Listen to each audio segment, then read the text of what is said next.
Hello there, internets. I wish I could come to you at a better time, but please bear with me if I cough at all or if the dogs seem a little antsy, because I just heard a little bit of rumble of thunder in the background and they don't like thunderstorms.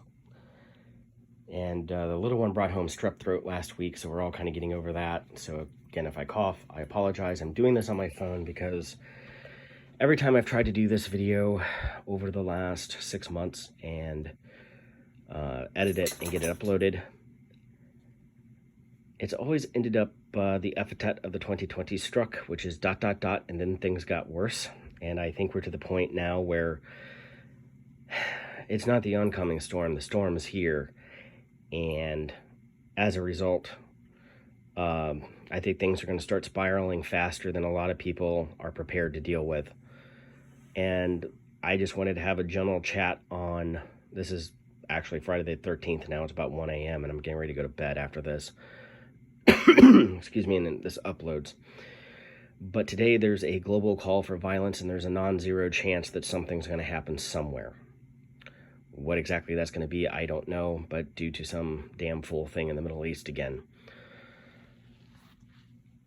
And I was flying a Sinai campaign before fireworks kicked off in around Gaza this time.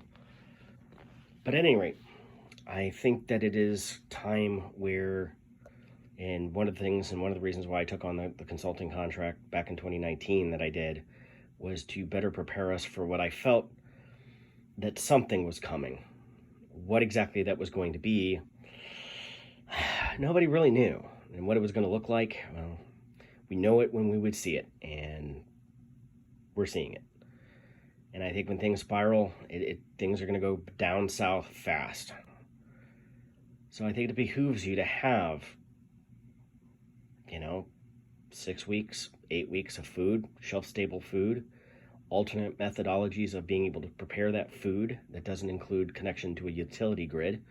So in case your electricity goes out, in case natural gas goes out, do you have propane? Do you have a couple of extra propane cylinders for your grill or for a camping stove or for any of those type of things?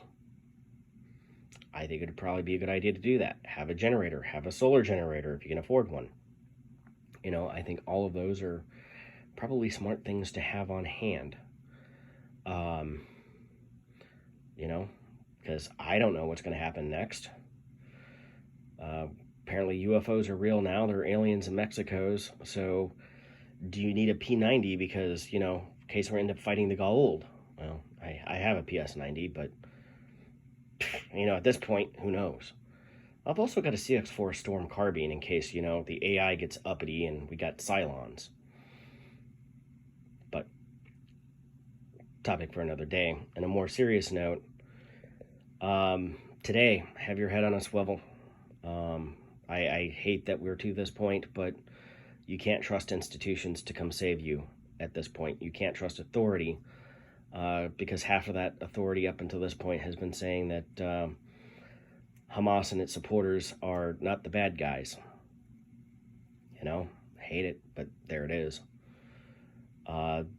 Just even in natural disasters, the people down in Hawaii, the ones who ignored the police roadblock that was unmanned and defied authority and went around it, were the ones who lived. Those who didn't and turned around, well, many of them didn't make it. Just like in Israel, many people called their equivalent of 911, and that'll be an internal call for them. Help didn't come. I know other Israelis did take up arms and did stop and neutralize several attackers before succumbing themselves. And I tell you what, anytime that you pull out a gun for any other reason than to take it to the range, training, competition, or hunting, that is something that you have to be comfortable with, the fact that you're getting in a gunfight that you very well may not come out of. In those circumstances, my personal philosophy on it has always been, fine, I'll fight them until I can't. I will fight the bad guys until I can't. And, there are a lot of people who are just not comfortable with that kind of mentality, but that is the one that I have, and we'll see through to the end if I have to. because I certainly trust having a pistol at my side far more than I do a magic trick. And some people go, well, what do you know about firearms or anything? Well, I generally know what I'm about. And if you don't know what a reference that is to, read up on your Revolutionary War history. I want to say that was Percy. It might have been Gage in a letter back. The other thing, though, is I know budgets are tight, inflation and all that stuff. You don't necessarily have to spend thousands of dollars and get the most Gucci shit out there. This was at either 7 or 10 yards. I didn't write it down. With Herder, which is Cabela's rebranded Winchester white box, and a PSA dagger. This gun was $275 with night sights. Excuse me. Acceptable accuracy. And I am by no means a USPSA Grandmaster or IDPA or IPSC. I do shoot IDPA matches, but typically I shoot the local IDPA match with this, which is my everyday carry gun for most of the past 15 years. Tomorrow I will be carrying that. And, yes, everybody is all hyped up on ARs. This is a Colt A4. I picked up one of these under $1,000 at Rural King this year. $20 sling. Just basic iron sights, but, I can still do that with that sling and basic iron sights if you know what you're about. But you do have to become proficient. I would say professional, but proficient in the use of firearms. Maybe $1,000 is out of your price range right now. You can pick up a Winchester SXP shotgun for $350. You can pick up a Maverick 88 for $250. The Maverick 88 is a great shotgun. I have 2 of them in one of my safes. I have a 20 gauge and a 12 gauge. They're great field shotguns. The finish doesn't hold up so well in moisture. But, rattle can it with a little bit of Rust-Oleum paint, and, they're excellent field guns. This is kind of an in-between. It is not really home defense. It's a 20 gauge field shotgun that got for wife and eventually as the little one grows up and will grow into. ARs, if you can afford one, at this point in time, I don't know if you have the time to do get a PSA, get an Anderson, get an M&P Sport 2, and then use it, figure out what you want, and then go buy a BCM, Daniel Defense, whatever. I have Colts. I have had Colts. We have had Colts for 40, 45 years. They work. They're not flashy. They're not fancy. They work. I mean, I don't know what else to say. I know people go, well, you don't have lasers and night vision and flashlight. Well, I understand having a flashlight on your home defense gun. This is not my home defense gun. Again, this was set up for Camp Perry type matches. But you know what? If it is, I need to grab something because we're getting the hell out of Dodge and going down to the farms, this or one about like it is what I'm picking. That's what I'm taking personally. Same thing with a shotgun here. This is probably the shotgun that I will be taking. And notice that on any of the long guns, yeah, this isn't an ideal sling configuration, but it still has a sling. All my rifles, all my guns all my long guns have a sling. Very, very important. Another thing that's important to have, medical supplies and the know-how and knowledge how to use it. That means going to a stop the bleed, a 4C or a civilian casualty, whatever course.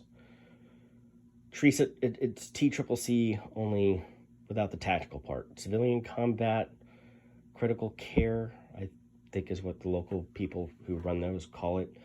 Excuse me. But, having a tourniquet and then knowing how to use a tourniquet is two very different things.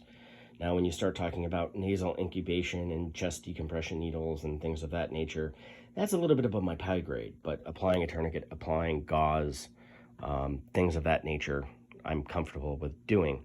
Again, I've taken Stop the Bleed courses. I think there are some online videos that you can now watch I still don't think it is as good as having an instructor over your shoulder, making sure that you're applying that cat tourniquet correctly. And also generally have decent kit, you know. I'm not saying you have to have tactical tailor everything, but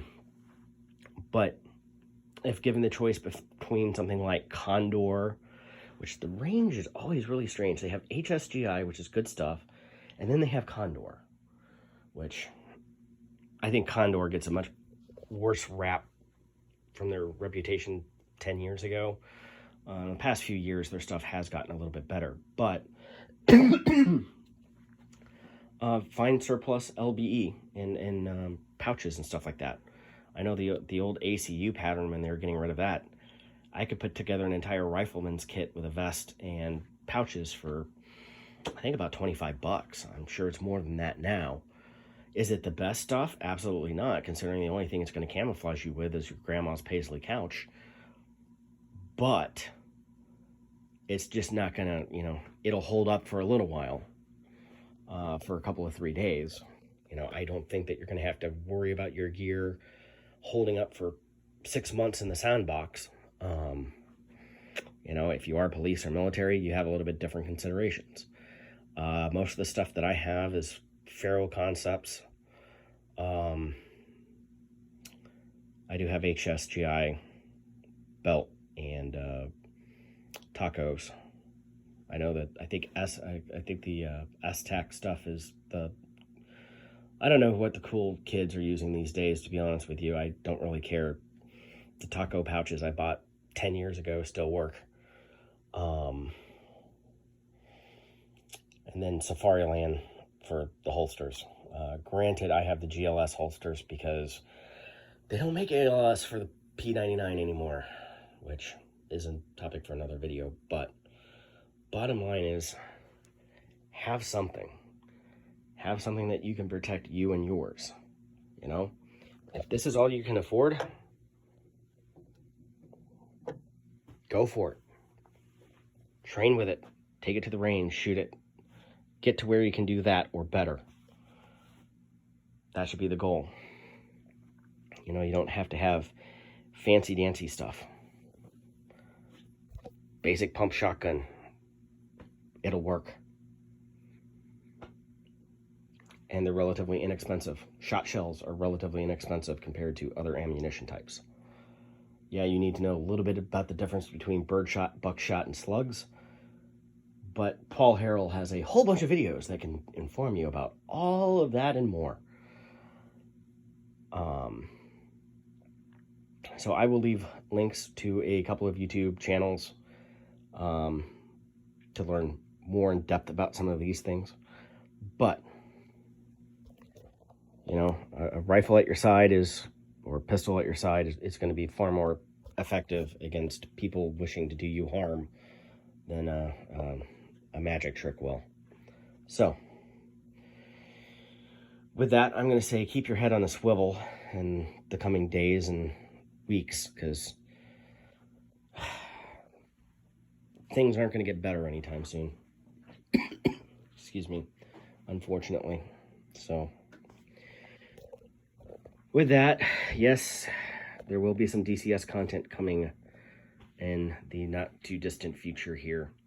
I may switch up and start a different campaign, because releasing one based on the Cyanide map, given current world events, probably not the best idea. I will also be looking to start to do a little bit more live streaming on a regular basis. However, I probably will not do that on YouTube. I will probably do that on Rumble and try out that platform for streaming. Where I don't necessarily have to bite my tongue, nor are they going to bury content and stuff because it happens to be simulated fighter jets, because I know a number of YouTube channels got hit hard because of the Russo-Ukraine war and footage popping up that was fake from the video game, and people believing were the real deal somehow. So that's just kind of where we are here in the world today. And with that, I think it's time to go to bed, and I will see you later.